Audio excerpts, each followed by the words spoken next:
आजची रेसिपी आपण स्टार्टरसाठी बनवणार आहोत।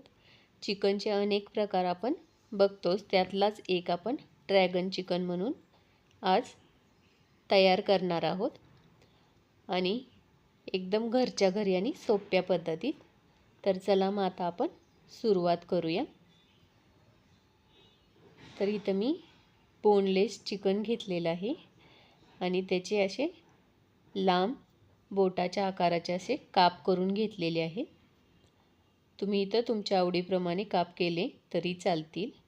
आता ह्यामध्ये आपण पाव चमचा काळी मिरी पूड घालायचे, चवीनुसार मीठ घालायचे, एक छोटा चमचा आलं लसूण पेस्ट घालायचे आणि एक चमचा कॉर्नफ्लॉवर आणि एक चमचा मैदा घालून घ्यायचा आणि हे मिक्स करून घ्यायचं। इथं तुम्ही अंडंसुद्धा वापरू शकता किंवा थोडं घट्ट वाटलं तर पाण्याचे 1 ते 2 चमचे घालू शकता आणि हे आपण मिक्स करून घ्यायचं आणि हे आता आपण तळून घेणार आहोत। तुमच्याकडे वेळ नसेल तर लगेच केलं तरी चालेल किंवा अर्ध्या तासासाठी ठेवून द्यायचं। तेल मीडियम गरम झालं की त्यामध्ये आपण हे चिकन घालून घेऊया आणि चिकन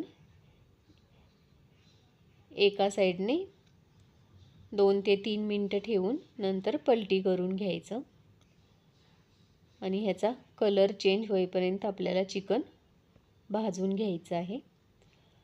आता इथं आपलं चिकन भाजून झालेलं आहे, तर आता आपण हे चिकन काढून घेऊया। आता मी एका प्लेटमध्ये चिकन काढून घेतलेलं आहे आणि राहिलेलं सगळं तळून घेतलेलं आहे। तर आता आपण ह्याचा सॉस तयार करून घेऊया। तर कढईमध्ये 1 ते 2 चमचे तेल घालायचं आणि त्यामध्ये बारीक कट केलेला लसूण आणि आलं 1 चमचा आपण घालणार आहोत। ते हलकं भाजलं की त्यामध्येच कांदा आणि शिमला मिरची उभी कापलेली आपण ह्यामध्ये घालून घेऊया आणि हे पण आपण 2 ते 3 मिनिटं मोठ्या गॅसवरती भाजून घ्यायचं।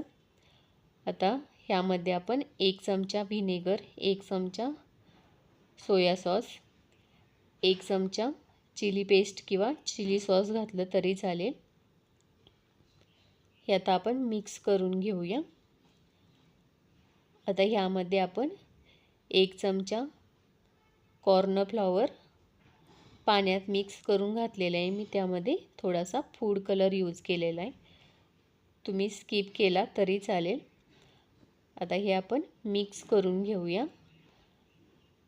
आता ह्यामध्ये आपण चिकन घालून घेऊया आणि चिकन पण आपण ह्या सॉससोबत चांगलं मिक्स करून घेऊया। हे आता मिक्स झालेलं आहे, तर 1 ते 2 मिनिटं आपण असंच परतवून घेणार आहोत।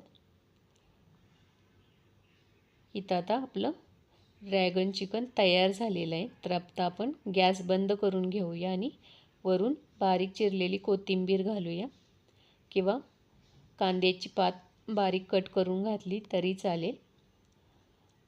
आता आपण हे गरम गरम सर्व करून घेऊया। तुम्हाला माझी रेसिपी आवडली असल्यास लाईक करा, कमेंट करा आणि चॅनेलवर नवीन असाल तर चॅनेलला सबस्क्राईब करा। Thank you.